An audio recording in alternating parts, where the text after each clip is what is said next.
Good afternoon. I'm Sasha-Ann Simons, and this is Reset. Has it been a week already? Well, you know what we do around here when we get to Friday. We get you ready for our weekly news recap. That's when we cover the top stories that you need to know about. Stories like these. Alderman Byron Sicho Lopez will not be punished amid a flag-burning scandal in the city council. The Public Safety Committee approved an order empowering the local alders to help decide whether or not to keep Shotspotter in their ward. Mayor Brandon Johnson has announced Cindy Soto as Chicago's first ever chief homelessness officer. Mayor Brandon Johnson appoints the city's first ever Latina chief of staff.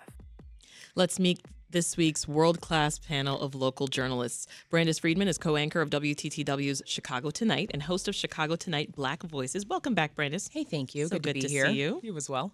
David Greising is president of the Better Government Association. Welcome back, David. Thank you. Glad to be here. And rounding out our panel today is Quinn Myers, who covers the Wicker Park, Bucktown, and Westtown neighborhoods, as well as City Council for Block Club Chicago. Good to see you, Quinn. Hey, great to be here. I'll start with you. Let's jump right in and talk about some leadership changes at City Hall, Quinn. Mayor Johnson has a new chief of staff. It's Cristina Passione Zayas. What should we know? Yeah, so Rich Gaitis, his first chief of staff, retired. He was a pretty experienced city official. He most recently, before coming on as Mayor Johnson's chief of staff, headed up the OAMC. He has gone back, I think, into like the early 90s working in the city. And people saw him as kind of this experienced guy to bring in for a new administration.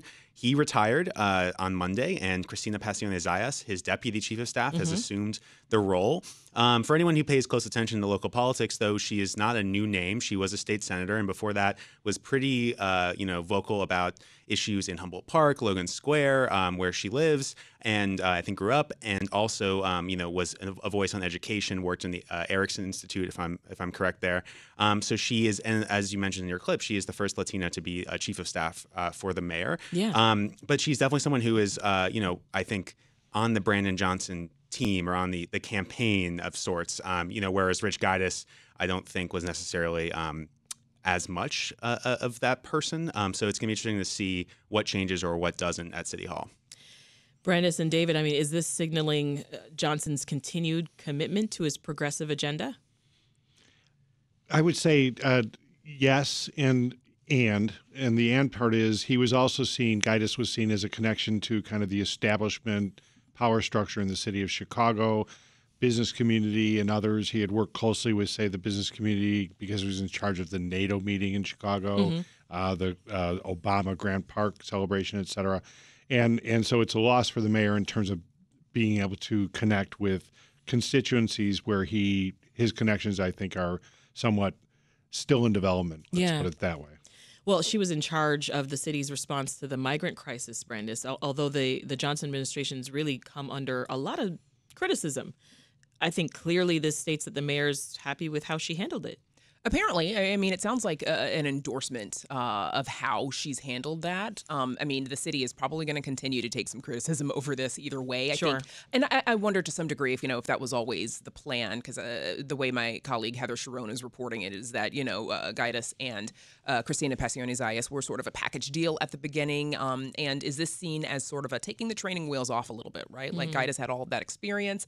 And now, the big mayor and his team are ready to kind of roll on their own, and also a reflection of him sort of doubling down on what we know to be his progressive agenda, despite how it's already gone for him over the last year. And I do think Passione Zayas, or CPZ as the politicos call her, is well respected by a lot of people, and especially I think has ties to Governor J.B. Pritzker, having worked in the Senate. So I do think people genuinely like her and think she's very competent. So we'll see what happens. Right. You think the mayor thinks that those Springfield relationships might come in handy? Well, certainly, and he can use some help in that regard. He's a bit at issue with the governor on a number of different concerns, and to have that kind of connection is valuable. He could use more of that going forward. Yeah. Mayor Johnson also named Cindy Soto the city's first ever chief homelessness officer. David, what do we know about her and what this new role might actually involve? Well, she comes most recently from the Chicago Community Trust, which over the last number of years has really been focusing on issues like the wealth gap as well as bringing more resources to overlooked communities. And so this is sort of a natural transition, playing on an area in which she has considerable expertise. Creating this new chief homelessness officer position is a real statement on the part of Mayor Johnson. He really is focused on homelessness as an issue, as we've seen. Yeah. He lost the Bring Chicago Home referendum, obviously, but he right away came back with this $1.25 billion program of homelessness-related investment, et cetera. This is going to be a signature issue of his term here, and to put somebody with Cindy Soto's background and competency up against it is former an official with the statement. city's Department of Housing. She's well, based on her resume, she looks like she's really well suited for this, and the trust over the last number of years, that has been like a real area of focus, and they've done some really important work. So it seems like it should be a pretty effective appointment. And now we're just looking at specifics. What will she do? And will the post Bring Chicago Home, where the mayor had expected or hoped to get $100 million annually, possibly from that? What is a specific plan, and where is some of that money going to come from? Possibly from the bond deal, although that's also, I think, a wider development agenda there as well. Some of the language in that job description looked a little vague to me, so remains to be seen. Gives them options going forward. What will actually be done. Right. It's always, I think, good, though, to be the first of any position, right? Because then you can sort of make it into what you want. It seems to me like it might be more challenging, right? Like nobody has ever, written or done this job before. True. And so in a way you've got the power to kind of make it what you want, but you also have the challenge. Nobody knows what you're doing yet because So nobody's can they seen criticize you do you it, just right? yet? Right. So I imagine there'll be some challenges. And like Quinn said, I'm very curious about, how much she'll be able to get done. The mayor certainly made a statement by creating this position and appointing her to it.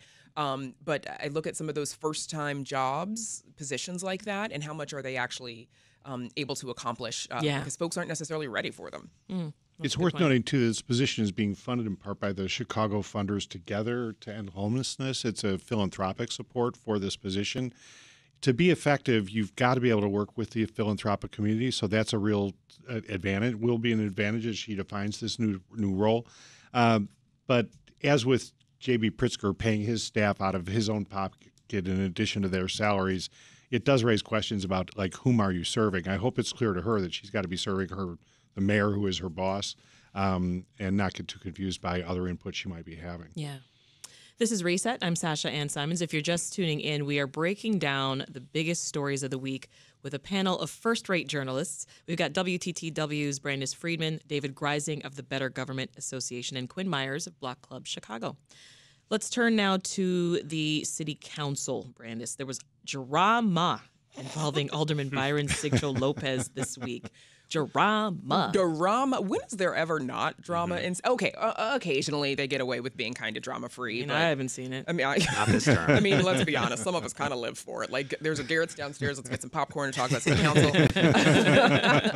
So there was a measure that was rejected in city council earlier this week to punish Alderman Byron Sigcho Lopez. Last week, he spoke at a protest where I think it was before he spoke, and Sigcho Lopez was not aware that this had happened before he spoke, that Marine Corps veteran Zachary Cam burned a flag at the protest.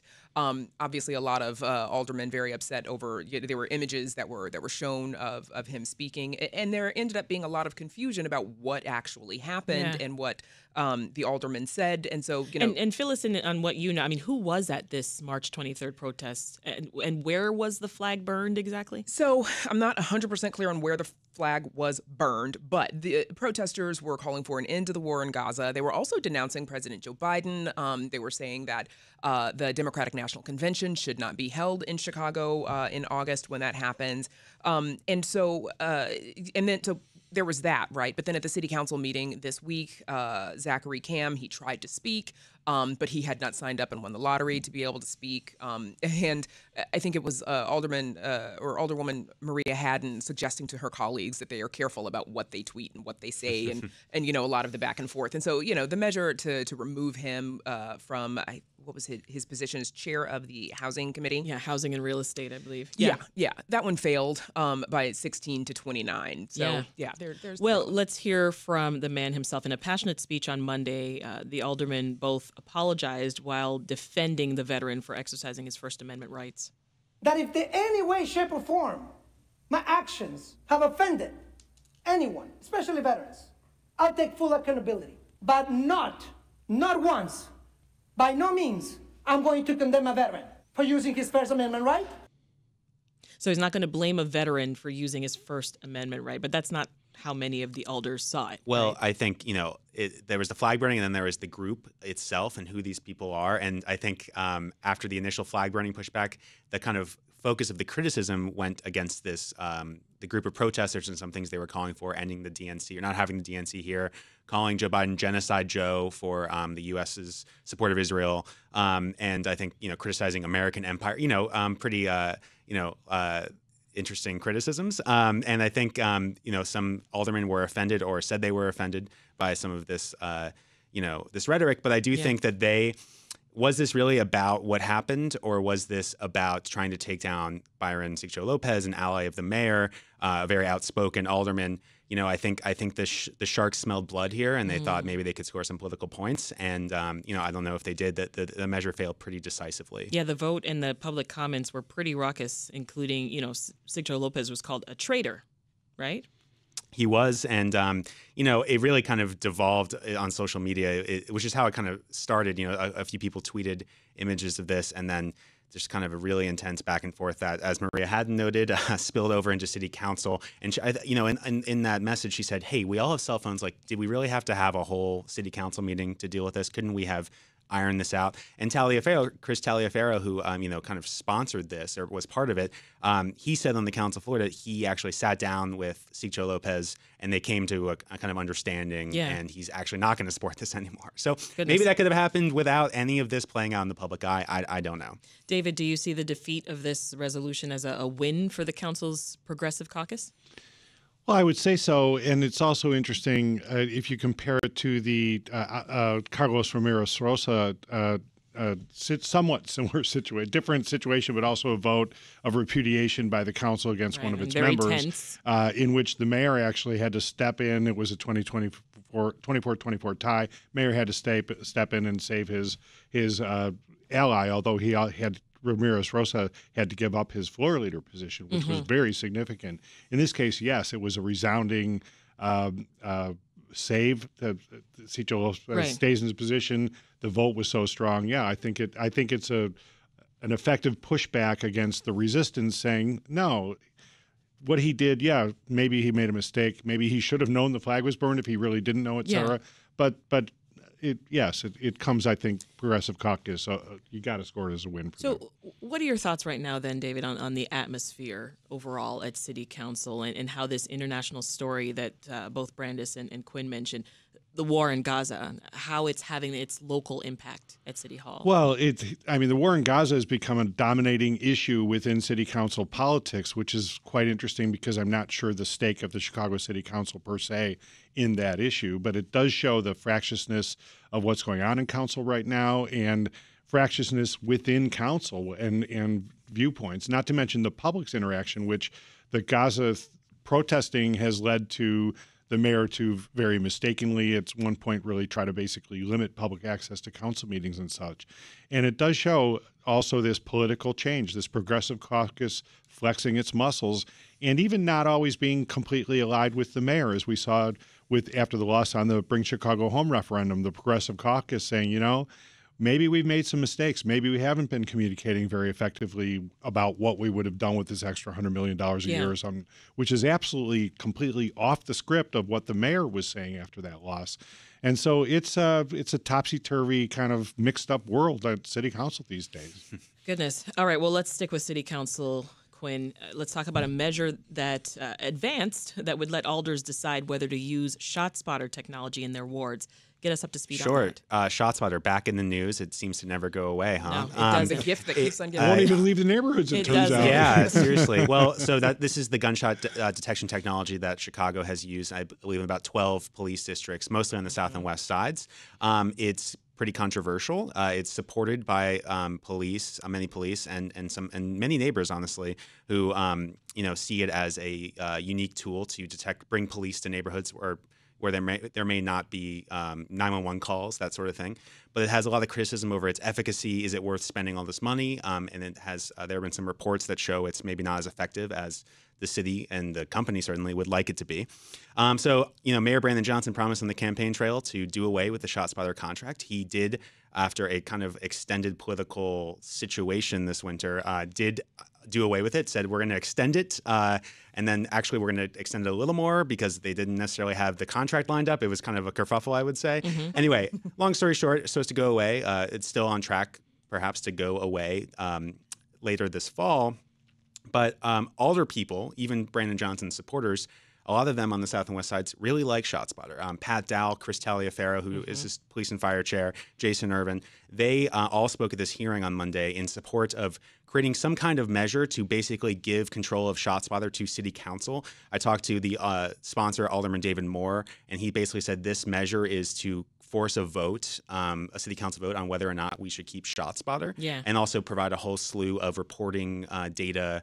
Can we get more information about how this is actually working on a neighborhood level? So, it's interesting. I don't know how that's going to work as on like a contracting and that situation. Forced vote, that's happening this month. It is likely to happen this month. It passed committee on Monday unanimously, the Police and Fire Committee, which is, I think, tying in with the Sasha Lopez thing and some other city council stuff. It is kind of this, pretty open challenge to the mayor's agenda from some of his allies. Yeah. The whole point of putting your allies in committee chairs is so that you can quash legislation that challenges your agenda, right? And here we have a committee advancing to a full city council vote, something that is diametrically opposed to what Brandon Johnson says he wants. So I think that is kind of the interesting takeaway. I don't know specifically how this is going to work out, how they could pay for it on a ward-by-ward level. Shotspotter is also on a police district level, not a ward level. Right. So there are a lot of specifics that I'm confused about still. Yeah, we're all but confused. Just the fact that it advanced this far is kind of remarkable to me. Yeah. Oh, my goodness. Is this measure advancing a blow for Johnson, you think, David? Well, certainly. In a way. I mean, his campaign position was get rid of Shotspotter. He actually did it. He had to bring it back because of the convention. And what's confusing here is that the data so far in support of Shotspotter just isn't there. There's a couple of Inspector General reports out about it. Kim Fox herself has said it really doesn't help with law enforcement. The defense in the communities where they're defending it is, well, it's not really about like bringing criminal charges against shooters. It's because a victim might not otherwise get help in time, and yet they've offered no data of saying victims are helped in time. And so he's sort of caught between what he promised to do when he was campaigning and probably now really realizing, actually, this is kind of an effective tool, and there's a lot more support for it in the city than I realized. So it may well be that these people are actually helping him. I don't really know at the end of the day if we gave him some truth serum and said, Mayor Johnson, do you or do you not want Shotspotter? I'm not sure what is. Right. Well, Go ahead. Well, I was just going to say, like his superintendent Snelling has said that he supports Shotspotter. Law enforcement wholeheartedly. Yes, right. Wholeheartedly. Law enforcement, they often argue that the Shotspotter will detect something that a victim may not have actually phoned in, right? So that the police are getting information about a shot fired that the community may not have called in. But the other flip side of that is the criticism of the sort of heightened alert and the heightened awareness that police officers go into a scene with after they've gotten a Shotspotter detection, as we all know in the Adam Toledo very tragic and unfortunate case. The other question I have here is Shotspotter going to go for another contract change? Like, do they have whiplash over there? That's true. Let's talk to somebody from Shotspotter. Well, yeah, they or what's their new name now? I forget. Sound Thinking. I did reach Yeah. out to their PR people, and I didn't hear back from them. Shocker. But I mean, I'm sure they know they can call. I'm sure they still want money from the city of Chicago. So but yes, there was the whole contract extension in February was a bit of a. But might they be willing to renegotiate a sort of ward by ward, very complicated police district by police district Shotspotter system? Also, is that fair? Like the way it is right now, Shotspotter is only in certain communities, and I think the police department has made the case that those are the communities that need it. But if all communities need it, and we're only going to give it to some communities, does that sound like the right thing to do? There's also an interesting precedent here with like ward by ward. Is the funding, as Quinn pointed out, it gets really complicated. This is part of this broader effort of council to be more independent from the mayor of the city of Chicago and exercise its own agenda in ways that historically city council has not done. And it's a sign of the mayor's weakness as a leader, possibly, but it is also a sign of a surging move on the part of council to define its own agenda. Okay, folks, it took 10 days of counting ballots. We finally got a winner in the Cook County State's Attorney race. ONeal Burke stressed that it was her law and order message that led to victory. Let's listen. People told me everywhere they want to be able to go out at night and not be worried.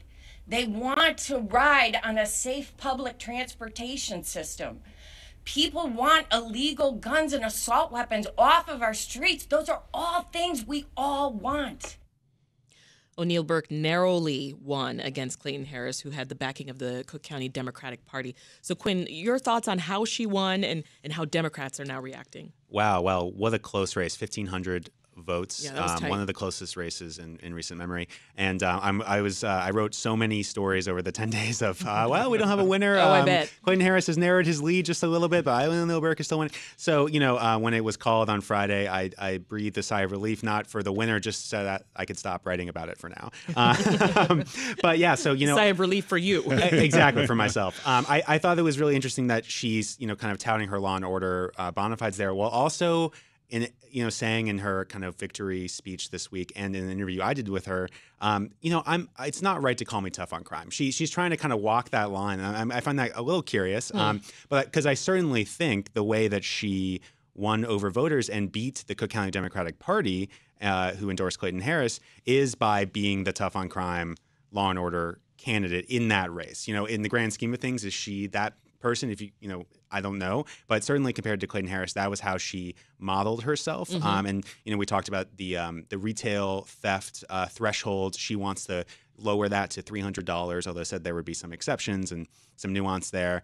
And so, yeah, I think she pounded that message, and I think for us, she won the suburbs pretty handily. And then for Chicago voters, where Clayton Harris did win, but she did win a good number of votes. I do think that people over the past year have seen a spike in robberies, seen other crime that has not gone down. So I do think that resonated with Chicago voters as well. And so I think that's how she cobbled this together. Yeah. Any thoughts on this race, Brandis?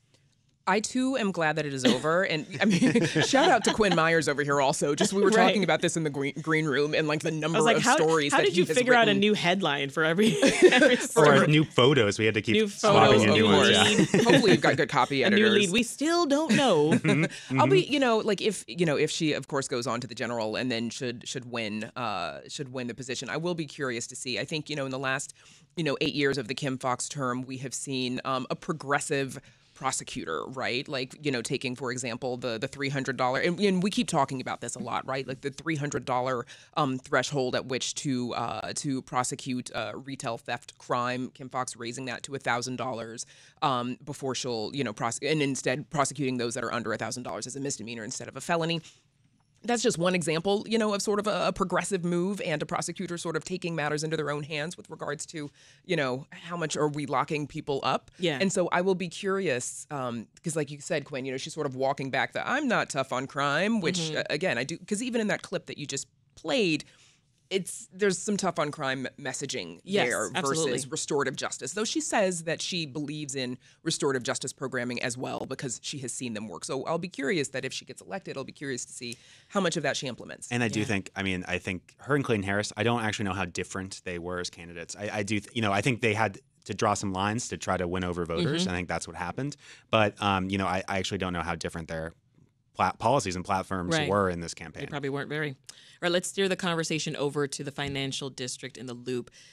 David, the mayor is moving forward with plans to turn office buildings into residential units, right? Right. And the import of this for us as residents of the city is 5 million square feet of empty commercial space in the city right now. This is going to eliminate about 25% of that huge overhang, which is a big problem for landlords and just what it's like to be downtown Chicago these days. It still feels relatively empty compared to what it was pre-COVID. Well, you put, basically 1.25 million square feet of residential space in what is now just empty office space, and you are beginning to create a new community and you're beginning to change the feel of what it's like to be downtown in the financial district. Yeah. And so there's 4 major projects. 3 of these were already well in the works under Mayor Lori Lightfoot, but there's definite progress here.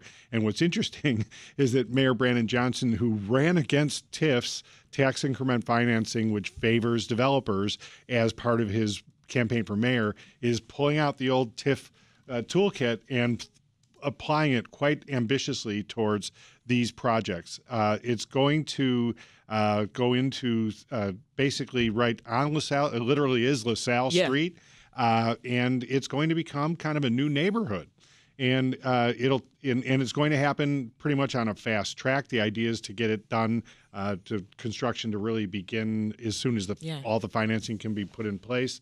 And so within a couple years, really within this mayor's term, we may be seeing people move in. And the big part about it is that a third of these units are really earmarked for people earning less than, as a couple of two, earning less than $56,000 a year, or about $56,000 a year. So this is not going to just become an elite community, which you might expect going to the financial district, and what an awesome place it would be to live. And one of the things that was said at the press conference was like the janitor who finished his work at 2 a.m. can walk home from work in LaSalle Street. And anybody who's been late downtown and seen people kind of hopping buses to who knows where, living somewhere elsewhere, it speaks to the kind of the progressive impulse behind all this. It could be a great thing for the city. And the continuation of Lori Lightfoot's legacy, perhaps, who first kind of muscled this in before losing the mayor's race. So it'll be interesting. I loved that line in Heather Sharon's piece about it, where she said the buildings are beloved but little used historic landmarks. And that's really true on LaSalle Street. You walk past some of the most beautiful buildings in Chicago, but there's like no one on the street. So hopefully this is a shot in the arm that the area needs. Yeah. Well, I want to stick with Brandon Johnson for a moment. This week actually marked the 1-year anniversary of his election. I think it's actually today. So I just wanted to get all your thoughts on how this year has gone real quickly. But Quinn, I know that you actually interviewed the mayor this week. So what did he say about his first year? Well, I put a line in my story that he expressed almost unbridled confidence in his tenure, which I think came through in some of the quotes that I put in there. I wanted to know if this was a moment of political reset for him after a pretty contentious first year. A lot of opponents coming out, as well as some allies criticizing him over the migrant crisis, over his broader agenda, over the defeat of Bring Chicago Home. We talked already about the faction in City Council that seems, dedicated to undoing or everything that he has tried to do. And he remained pretty defined. He said, "Name one thing I haven't done. You're not gonna." And of course, there are some things, but I think Quinn can rise to that challenge. There are some, especially some maybe less sexy campaign promises, which he hasn't gotten to. Notably, Bring Chicago Home did not pass, which was a key campaign pledge. But I think, what I wanted to do in the piece was showcase his attitude now, or at least the message he's trying to get out there, which is we're rolling, we're going on with our agenda, and as he said a few weeks ago, buckle up. So I think that is the message that him and his team are trying to get out there. I don't know whether to be excited or scared. Do you have quick thoughts, Brandis and David, on year one? Bumpy, obviously, like he's taking buckle up. Exactly. Well, I'm curious to see what the next few years look like, and how he can recover, because I think it has been a bumpy year for him. But I appreciate the confidence, Mayor, for sure. And Quinn's interview story was excellent. I think in every respect, except for maybe there were 2 useful quotes, and that's not because of the interviewing. It's because this is a mayor who is still working from his campaign sloganeering and has yet to really engage with kind of running the city day to day and explaining to the people what he's up to. And that's one of the reasons that Bring Chicago Home failed. And it's one of the reasons that he really can't create meaningful connections with a lot of constituencies, especially sort of the business establishment that really feels like this mayor just doesn't know them, doesn't understand them, doesn't seem to want to work with them. And when he has met with them, those old bromides from the campaign just do not work. They want to get together with people who, like Lori Lightfoot, like Rahm Emanuel, who when you got in a room and tried to work out a problem, you could actually talk turkey and get business done. Yeah. And he needs to step into that, really own this role as the chief executive of the city of Chicago. This is Reset. I'm Sasha-Ann Simons. We are breaking down the biggest stories of the week with a panel of journalists. WTTW's Brandis Friedman, David Greising of the Better Government Association, and Quinn Myers of Block Club Chicago. Let's turn to state politics, Brandis. Republicans have proposed legislation to overhaul the state's prisoner review board. It follows, of course, that tragic killing of an 11-year-old boy. Give us the details. Yeah, I mean, in that case, obviously, tragic, as you said, breaks my heart. We've been playing video of 11-year-old Jaden Perkins. He was a dancer. My own son is 11 years old. I was a dancer. So a very tragic case there. And, like, none of those other, affinities have to matter. We all agree. So Crossetti Brand was incarcerated in prison. He was out on mandatory supervised release.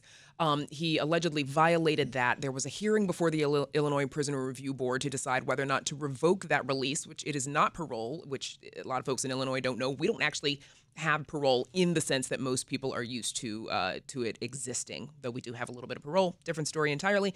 The board decided that it did not have the authority to revoke his release. He was released on March 12th. Jaden Perkins was dead on March 13th.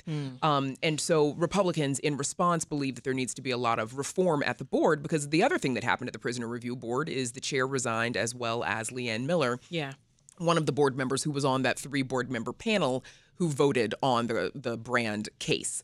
So it gets fairly, complicated. After that, we interviewed the Illinois Prisoner Review Board chair, the former chair, Donald Shelton, on Black Voices. You had an exclusive. We did have that exclusive, thanks to did he say why he resigned? He did. A couple of reasons. One of them was it's sort of old school, captain of the ship. I am responsible for what happens and the outcomes of the decisions that are made on this board.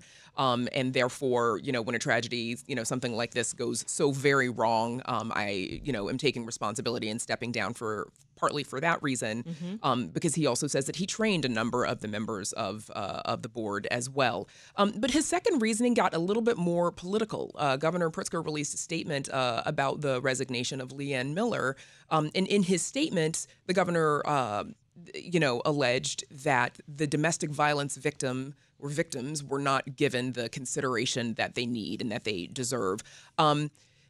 And Shelton did not agree with that assessment and with that sort of faulting or fault-finding of Leanne Miller, in that he believes that the board, she and the other panel members, made a good faith decision on the Brand case, and they could not have anticipated that the murder that was going to happen was going to happen. They looked at the facts and the law and the state's responsibility in that case, and they did not feel that they could revoke his release. And so that was part of his reasoning as well as what he told us on the show.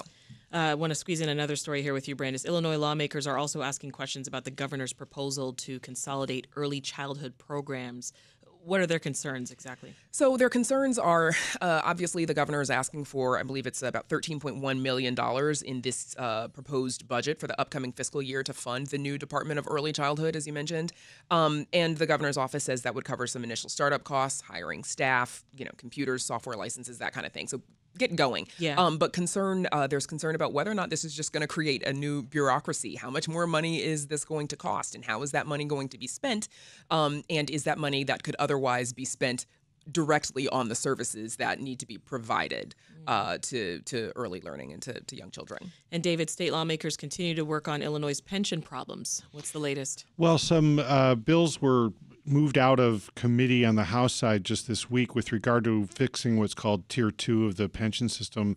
That's the biggest pension issue that needs to be addressed pretty quickly, which is that the Tier 2, which was created in 2011 to reduce the state's pension costs, maybe is not adequate, legally speaking, and that the growth in benefits is not matching the growth in Social Security benefits, which the pension system is legally obligated to do. So there needs to be a fix. In the meanwhile, the governor in his budget put forward a sweeping plan to overhaul pensions and really fix them. Illinois has the worst funded pension system in the country, $142 billion worth of pension debt, and Governor Pritzker's proposal over a number of years through 2048 would get us to 100% funding. That is being discussed. There's a hearing on it, and I don't think that it'll come to a vote during this session, but it could come to a vote in the fall or in the lame duck session early next year, which would be a remarkable political moment, because nothing's been done on pensions in the state of Illinois since at least 2013, when the state Supreme Court rejected the last effort to fix the state's pensions. Now, before we take a break, folks, Cook County Clerk Karen Yarbrough is in the hospital for what's being called a serious medical condition. We have no more details than that, unfortunately, but our thoughts are with her and, as well, her family. Now, people in Logan Square, Quinn, they think that they may have come up with one way to curb the late-night parties. One way, yes. One way. Good luck. One of your Block Club colleagues covered this. Fill us in. Yes, our steadfast Logan Square reporter, Ariel Perella. This is what I would call a classic Block Club story, a very hyper-local neighborhood story on a certain block of Richmond Street in Logan Square, just south of Logan Boulevard between Milwaukee Avenue. There have been, basically a whole series of public parties, issues with people urinating in the alley, coming out of these bars essentially on Milwaukee Avenue. And so neighbors are really fed up. They're pissed off. Another unintentional pun there, I guess. But so Ariel talked to them, and she talked to Alderman Daniel Espada. And so one solution here is maybe to turn Richmond into a one-way going the other way, so people might not be able to drive right off of Milwaukee, where all the bars are, and park there. Some neighbors like that idea, others saying it's not good enough. But I think it's an interesting tactic, and I've seen it done with a couple different parking bans, also in the First Ward, as kind of these non-police responses to rowdiness and people who are maybe not being committing crimes, but are really causing a public nuisance. So we'll see how it works out. Yeah. So we have to pivot now to some sad news here at WBEZ, a story very close to my heart, of course. Some of you may have noticed that Chicago Public Media, that we also made headlines this week for the same thing that lots of media outlets have been struggling with, especially lately, and that's financial problems. 14 of our colleagues here at WBEZ and the Chicago Sun-Times and Vocalo were laid off.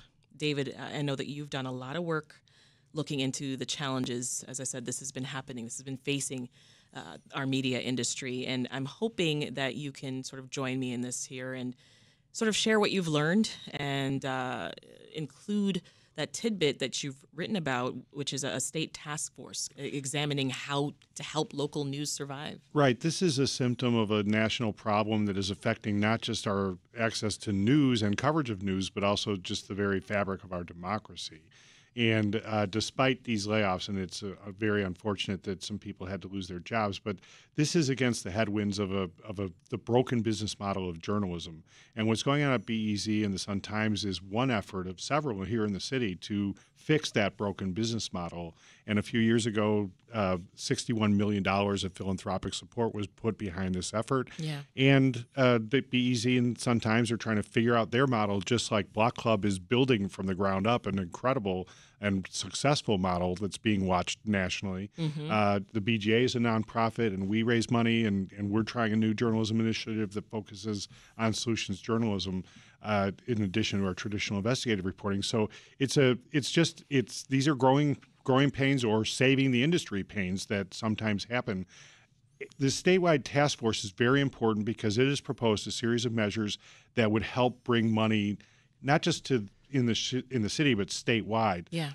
Illinois has really been affected. 86% of journalism jobs in Illinois have disappeared over the last 10 years. Really? Nationally, 30% of the newspapers have shut down during that time period. Mm-hmm. And so that's what we're up against. And so this task force is proposing all kinds of tax credits for subscriptions, tax credits for hiring journalists. They're proposing that community foundations could perhaps buy newspapers, et cetera. So the fixes are coming, we're fixing it as we try to keep riding it. And unfortunately, not every move works. Vocalo, unfortunately, a great experiment, just couldn't quite build the audience it needed to be sustainable. And the people who run organizations like ours are going to have to just keep experimenting, and hopefully the public support will continue to get us through this period. The good news for Chicagoans is this ecosystem here in Chicago, this news ecosystem, is the strongest in the country. The experimentation going on here is unlike anywhere else. Mm-hmm. And so against this sad news event, we should at least be grateful that people are trying. And I will give compliments. The Sun-Times WBEZ coverage, Dave McKinney's coverage of this story, was an exceptionally balanced and smart story covering all the bases, the best story written on it. And one thing that you have to do is maintain trust in your readership. And a story like that lets people know, hey, we're on the job. We're going to keep covering all the news, including the news about ourselves. Listen, I am grieving with my colleagues. I miss them. I will miss them dearly. It's unfortunate. Everything that you're saying, David, though, is true, right? It's a harsh reality. At the end of the day, these are human beings who are extremely talented, and I'm hoping for nothing but the best for their futures here or beyond. Quinn, you had thoughts? Just thought that Dave's story was great, and a masterclass on how to report on your own news organization, which is always extremely tricky. Yeah. But I thought it raised some really important and still unanswered questions about CPMs, finances, executive pay, that sort of thing. Yeah. This is Reset. I'm Sasha-Ann Simons. If you're just tuning in, we're breaking down the biggest stories of the week with a panel of first-rate journalists. We've got WTTW's Brandis Friedman, David Greising of the Better Government Association, and Quinn Myers of Block Club Chicago.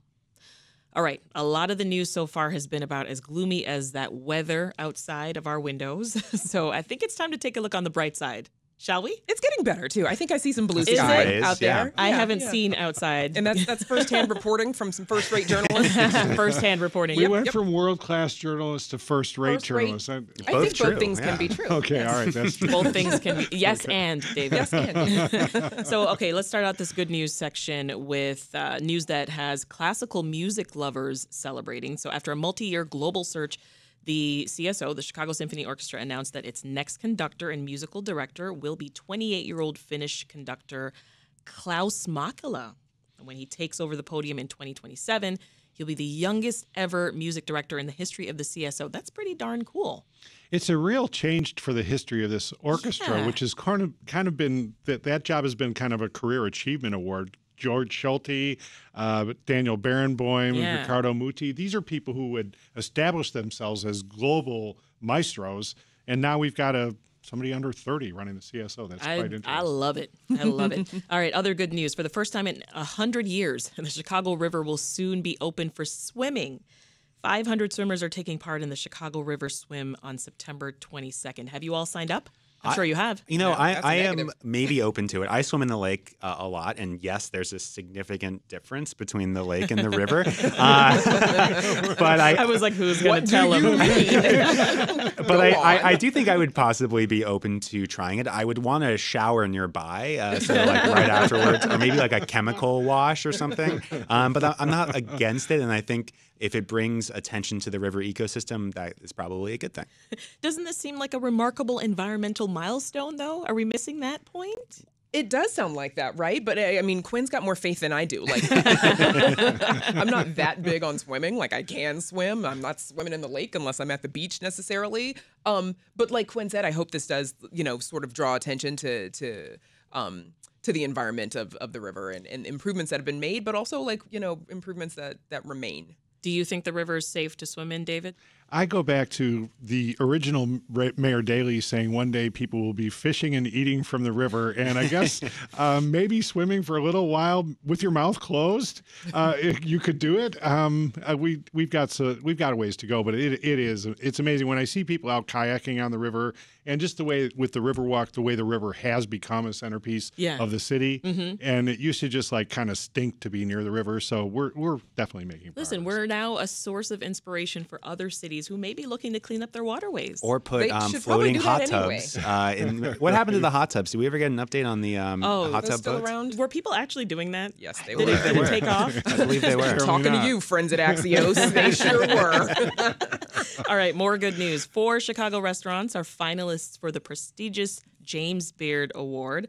I hope I'm saying all these right. Lula Cafe, Anna Posey of Elska, and Sujan Sarkar of Indian, and Jenner Tomaska of Esme are competing for Best Chef Great Lakes. So congratulations. Congratulations Huge to them. congratulations. Yeah. I just want to say I'm disappointed that the bear didn't make the list. I thought that, the bear would have maybe been up there. It's not. I have to try some of real. these. I mean, Lula is a favorite. I think Yes. everyone loves Lula, and Everyone loves Lula. outstanding hospitality. That makes total sense if you ever dine there. But I haven't gone to any of these other spots. The problem, I've been to Esme. The problem with when these folks get nominated, and congrats to them, it's very exciting, is you cannot get a reservation to those places anymore. The other thing that I thought was interesting, and I noticed this last year as well, the Best Chef Great Lakes category, it's gotten more diverse regionally. There were previous years where they were dominated. All 5 nominations or all 5 finalists were Chicago chefs. And this year we've got it's mixed up. They're from the other states in the region, Indiana, the and other places. Michigan, and the other, anything outside of Chicago. Okay. Well, the James Beard Awards, them. It'll be held in Chicago again this year, the awards at the Lyric Opera House on June 10th. So look out for that. Final good news story that I'll share this week. Grammy-winning songwriter Che Rhymefest Smith made headlines announcing that he's running for a seat on Chicago's first elected school board. He's hoping to represent the 10th district, which spans from Bronzeville through Hyde Park and the South Shore to the southern border of the city. And folks may remember this isn't the first time he's run for elected office. He ran for alderman in 2011, so we'll see what happens. He's running against a former principal. And I believe he sang at his campaign launch this week. I believe there was a musical performance. He sang. There was some kind of performance. Sang, not rapped. Okay. So kudos to them. So I think, big picture, that's going to be a really interesting citywide thing. Yeah. Watching these races, who gets involved and who's paying for these races, charters, CTU, et cetera. Yeah, that's it for the weekly news recap. We'll leave it there. My thanks to Quinn Myers of Block Club Chicago, WTTW's Brandis Friedman, and David Greising of the Better Government Association. Thanks all. Thank you. Thank you.